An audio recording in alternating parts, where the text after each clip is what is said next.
vođe, vi ste mi direktno zaduženi da proverite svako zaduženje, svaki manjak će da se naplati, ono što fali to ćete od zajedničkog bakšiša ili od plate ili od čega god, i plus kazna za vas što niste proverili dnevni izveštaj 3.000 dinara. Za nemerivanje gostiju. Ono što sam ja primetio do sad, odnesemo gostu prvu turu i svi zaboravimo na njih. Tako da i to je 3.000 dinara.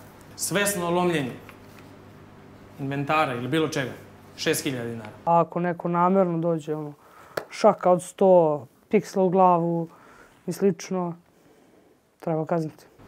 Tako da, ako vam nešto nije jasno, evo vam oštampani primjerci, da možete da pročitate.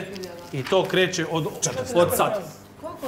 45 evo. Ma nije to ništa. Nisi pročitao preterana konzumacija alkohola? Tako je, preterana konzumacija alkohola. Alkohol sam vam dozvolio, imate 2 pića, imam neko razumevanje prema tome. Ja mislim da najozbiljnija kazna je alkohol. Dalje ostaje Long Island i Devil's Iced Tea za one koji rade ne smeju da piju.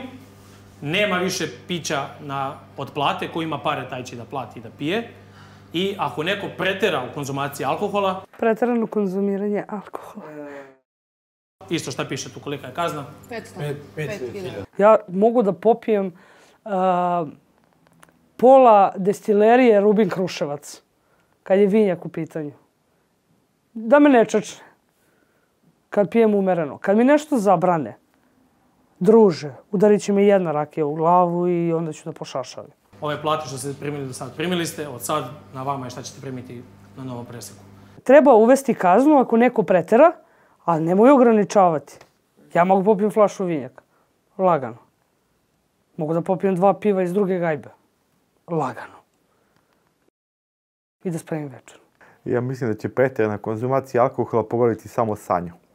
To je na nju, ali to će lako da se utvrdi. Ona počinje da zapliče jezikom i ne može da završi rečenicu kada bude malo potegne, malo više, tako da lako će da se ustanovi.